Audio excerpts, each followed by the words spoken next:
actually on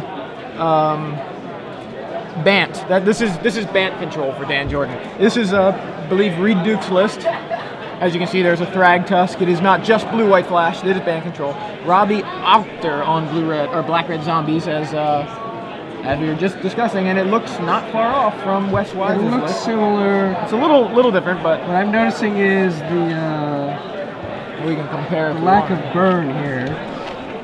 Here's Wes's list. He's got Victim of Night instead of the Brimstone Volleys. Sideboard looks about the same. Yeah, I think that's really the only difference. That Robbie is playing Victim of Night instead of Brimstone Volley. So a little bit less reach with the burn. What is that needle on? But possibly more versatility with his removal, which could be important in a matchup like this if we see what kind of angels have we got here. What is Pithing Needle naming? I'm imagining it's going to be something like Falcon Wrath Aristocrat, because that's one of the only activated abilities in the deck. That's actually an odd card to see in play. Yeah, Pithing Needle. So, as you can see, both players at relatively healthy life totals. Dan Jordan's, thanks most likely to that Thrag Tusk. Robbie, thanks mostly to Dan Jordan's lack of aggression at this point in the game, which is normal for a Bant control list. Dan taps 3, plays Detention Sphere. And this is one of the better answers to a Geralf's Messenger. Yeah, just like we saw in the last matchup. Yeah, Sever the Bloodline, another great answer. You want to exile these things. So Robbie is going to respond to the targeting with Ultimate Price, just to keep the sphere resolves. It just doesn't hit anything. Ultimate Price lets the messenger undie, knocking Dan to 13 and making the messenger a little bit bigger. We saw him clearly indicate, in response to the trigger. But I mean, that's some tight play. That was a decent play, but it's still just going to trade with a Thrag Tusk here.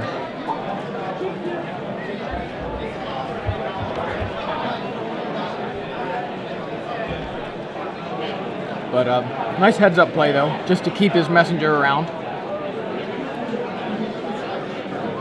Blood Crypt, untapped. So this has got to be Hellrider or Aristocrat here. And he goes with Hellrider. He may actually have the Aristocrat. Just because he hesitated makes me wonder if he was trying to decide between them. But goes with Hellrider. Knocks Dan, I believe, to 10 just on the attack, the Hellrider trigger. Thrag Tusk trades with the Messenger, as you posited. Beast comes into play. He takes 5, so he should be at 5 now. And Dan's going to really need something to come back from this. Well, we see he's got some answers. He's got Terminus. I think he's got 2 copies of Supreme Verdict, so I believe it's swing and sweep, as Matthias said earlier in an earlier round. Very nice. I like that. Swing with his lone creature. Doesn't really matter what happens because he's going to sweep the board anyway. I think this is probably it, though. The way Robbie's deck is constructed. Oh, Elixir, but he can't activate it. So yeah, he doesn't have could end it right here. Yeah, some combination of burn spells, Pillar of Flame, and Searing Spear could end it. Yes, several ways for Robbie to win. Robbie's not slamming it down. Yeah, so, which makes me wonder what he's got. He must not have it. I think Dan's got a second life here. He needs to untap and activate that Elixir of Immortality. Oh yeah, Falcon Wrath. So it's going to be close. It is. Dan goes to 1. And I wonder, again, last turn we saw Robbie hesitate after tapping 4. It seemed to be a decision between Hellrider or Aristocrat.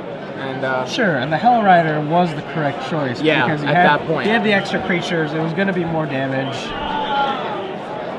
And so Dan sweeps the board yet again, trades his verdict, Supreme Verdict, for the Aristocrat, and then activates and so he activates the elixir on his turn, so he doesn't fall victim to like a 1-2 punch of Searing Spears. Yeah, on Robbie's turn. Exactly. So up to 6.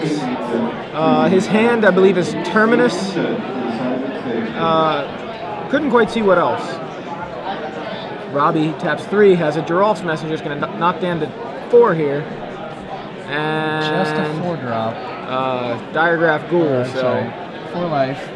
Terminus here is, I suppose, does he have another Supreme Verdict? Is that Verdict? It looks like Verdict Elixir. Azorius Charm. Azorius Charm Terminus. But he has to Terminus because of the messenger. Yeah. He can't Verdict, or otherwise he's dead. So I think he could Verdict and then Azorius Charm. That seems bad. He could go Elixir here, which just gains 5 life. That seems not that great either. I feel like Terminus is the play too. It does look like that is an Elixir, right? And that's what you're seeing too. Yeah. The Supreme Verdict Azorius Charm play still leaves a Geralf's Messenger on the top of Robbie's library. Yeah. And now we can't see how many cards Robbie has in hand. He may have 0. Well, the fact that Dan was at 6 and this was Robbie's play probably means that Robbie doesn't really have much left. Yeah, and so he has there's the Terminus. I think that's you have to put that Geralf's Messenger on the bottom.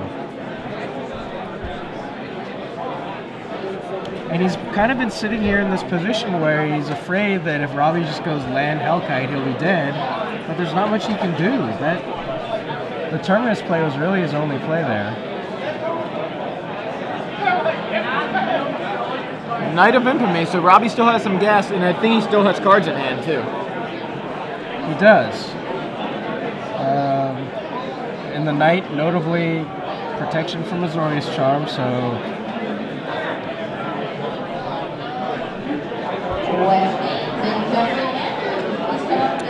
Just, well...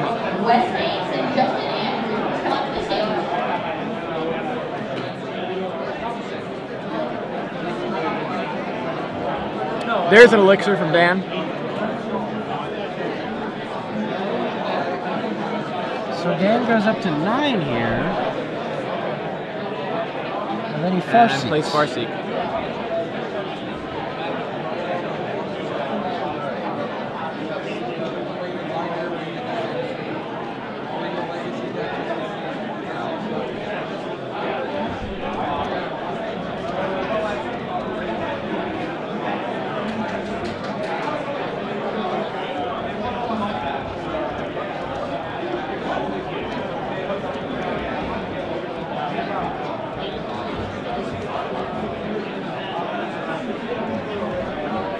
Alright, so what is Robbie going to do here? He's got the Knight of Infamy in play.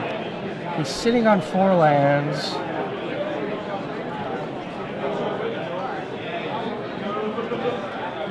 There's some finger tapping. I'm not sure what's going on here. Alright, there we go. Yeah, I believe Dan's up to 9 right now because of the elixir. Just no, not the dragon we've been waiting for. No, there's a Falconwrath Aristocrat. So this is 6 damage, gonna knock Dan to 3. And Dan is just trying to find a way to get back into this game. Well, he's got the Supreme Verdict, and then he can follow up with the Azorius Charm on the There's the Verdict. So that's kind of what he has to do to stay alive here. Now we haven't gotten confirmation that the needle is on Aristocrat, yeah, Falconwrath Aristocrat, but judging from the situation right there, oh right, okay. He didn't since he didn't sacrifice his guy to make his Aristocrat indestructible. Makes a lot of sense. So Robbie has another Aristocrat. That is the 4th, I think, which meets the Azorius Charm from Dan, and Dan finds Thragtusk. Oh, wow. Whew. Oh wow, what a rip right there. Like, it's tough because of the Aristocrat, so he goes up to 8 and back down to 4. Oh yeah, he didn't have it.